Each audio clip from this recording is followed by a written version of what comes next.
It's me. And welcome to the behind the scenes of my latest animation. Now, for a very short animation, there's actually quite a few things I want to talk about.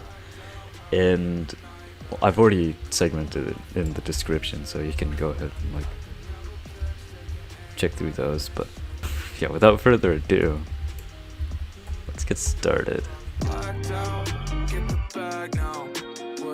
You know, with this I wanted to experiment a bit with lighting and, you know, a few other things like depth of field, which you can sort of see here. Just like stack a few things together and see how that works out, and it worked out really well in the end.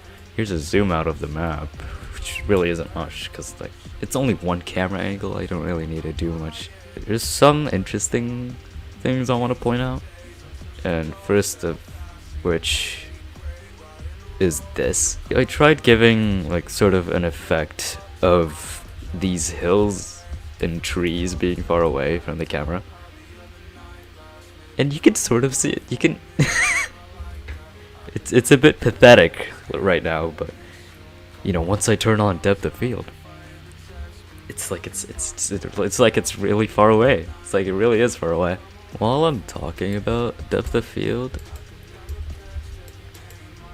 you know, experimenting with it and all that, I made it so that if something gets closer to the camera, it gets blurry as well, which I think looks pretty cool.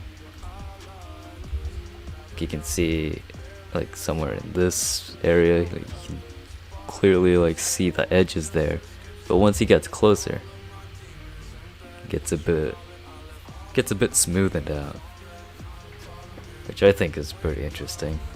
And second one I'd like to note is how shiny this table is. Yeah, okay. That's enough from the set. Now moving on to the actual animation, I sort of wanted to go for a more realistic approach. At first I didn't really know how to pull that off, but I sort of just tried to execute the style that I did for Crippled Quest for Eggs, but yet somehow make that more, just a tad bit more realistic. Like you can see with this, just this little movement here. This took 20 frames. This minuscule movement took 20 frames to pull off. Now that, in comparison to the Crippled Quest for Eggs, if you rewind this a bit, if you focus on his left arm, it goes from almost a solid 90 degrees to 1, 2, 3, 4, 5, 6, 7, to resting on the couch in just 9 frames, and that is half the amount of time it took for this guy to just look at a metal can from a different angle, just slightly shifting it. That took 20 frames. And I think you can really see what I mean by a more realistic approach here. Just with this very small movement and almost like not notable at all. Just a very boring and mundane movement took 20 frames to do. Here's also a little trick that I did back with my ATM remapped part. If I cancel this out, you can see that this guy moves on a different layer, because this other guy is doing a walk cycle. And you know how walk cycles go. It's been a hot minute since I did a walk cycle, and I remembered it being somewhat simple. I just went, oh, I can do it. Give me like a few hours. It took the entire day to make the rest of this. Just him walking off screen, that took an entire day. By the end, I was so exhausted, I didn't even want to look at it. But yeah, the result did look good. You got the anticipation here.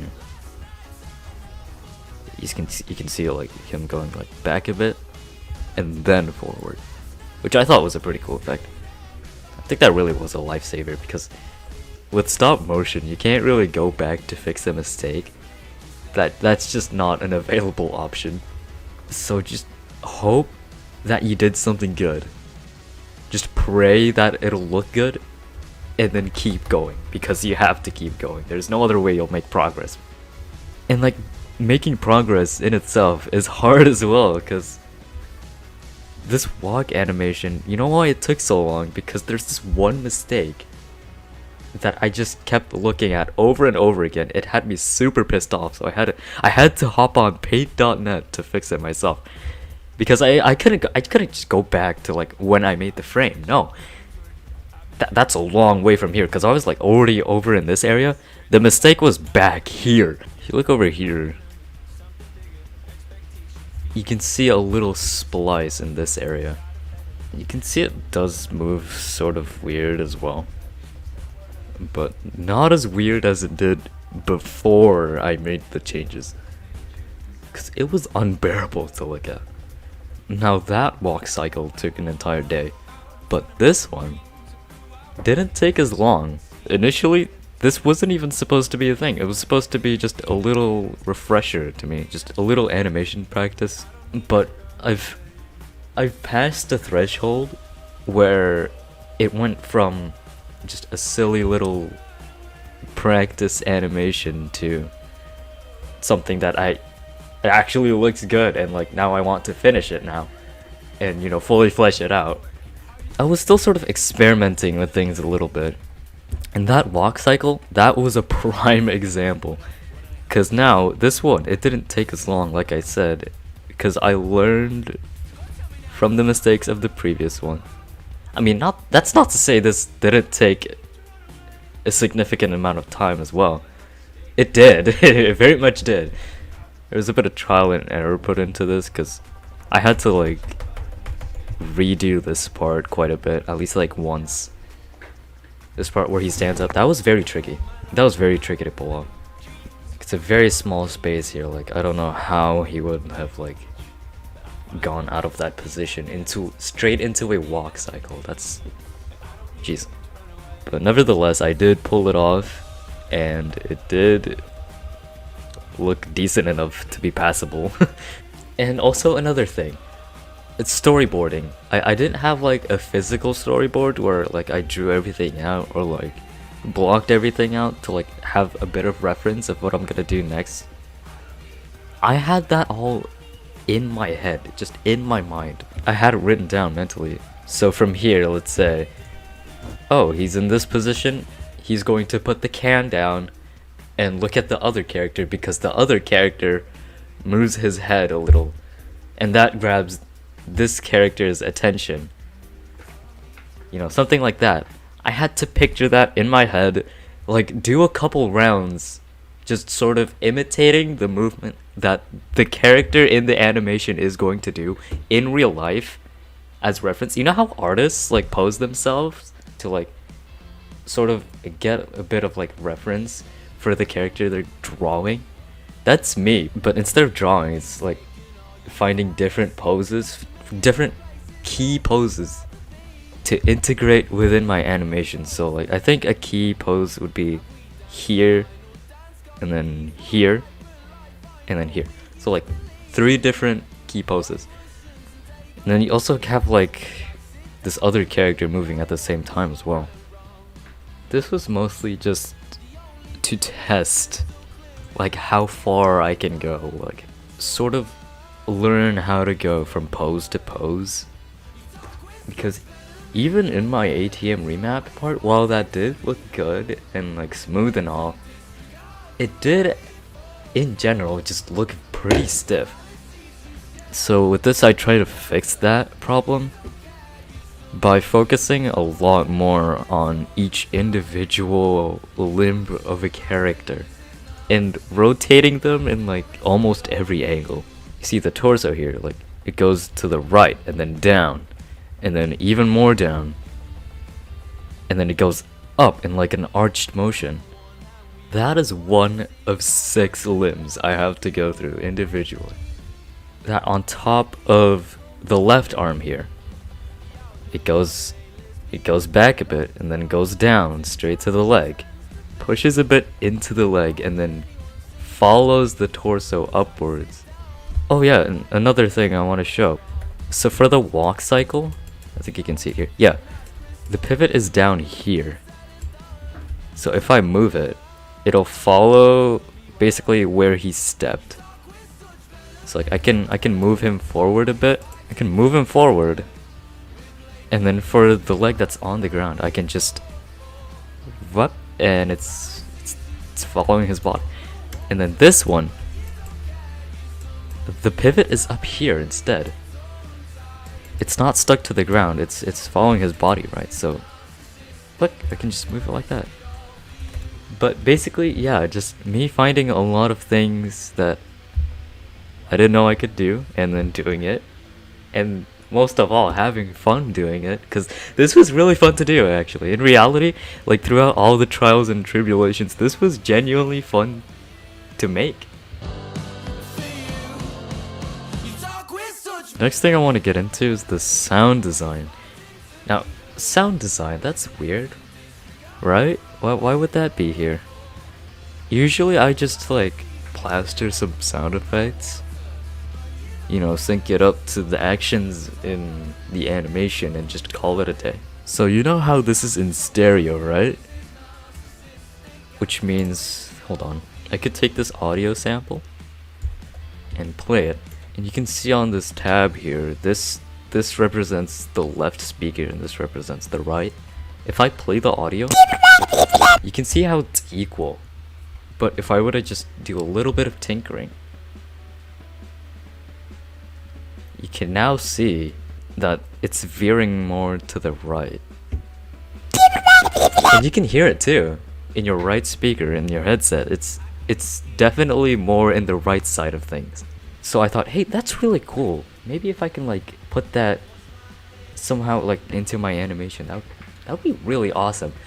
And so I did. This was also a pretty fun process. Like you can see like points going like up and down and up, sort of changing the position of where the sound effect is coming from in the actual world itself. So like it really feels like just one big thing instead of many separate things just put together. Just getting a bit into sound design, because in my opinion sound design is really interesting. So yeah, just me experimenting a bit. It was really fun just going through each sound effect, each layer, and like fine-tuning it. Now this isn't really a long segment, but it's just something I want to explain a bit more in depth. So yeah, if you look down here, total time, 1.5 months. This is the amount of time it took from building the set to putting in the last bit of sound effects, which started from the 8th of August to 27th September.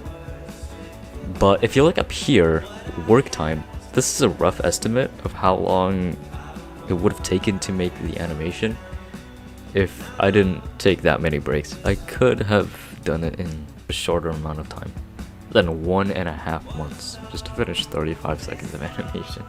It's a tough medium, stop motion. I did work on some other projects, since like I said, this was initially supposed to be a test animation, just a refresher to get me back into animating. And well, I guess it did serve its purpose. I feel refreshed, to say the least.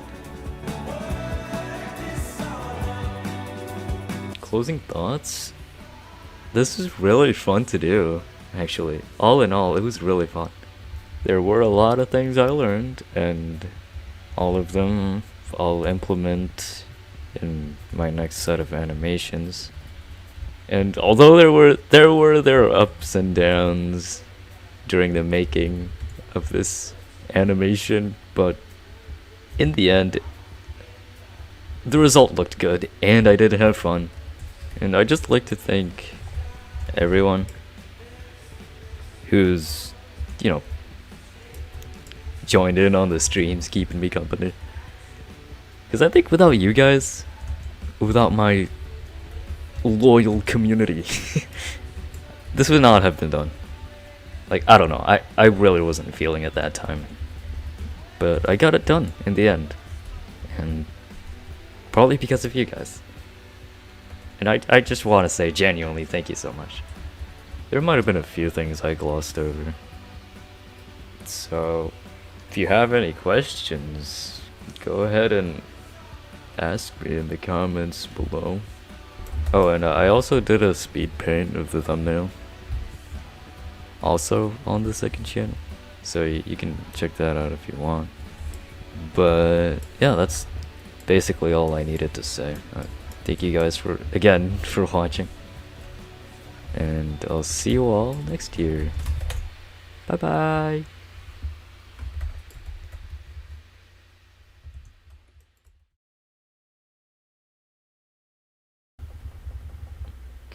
That is one of... Okay, hey. Shut up, Duolingo. That is...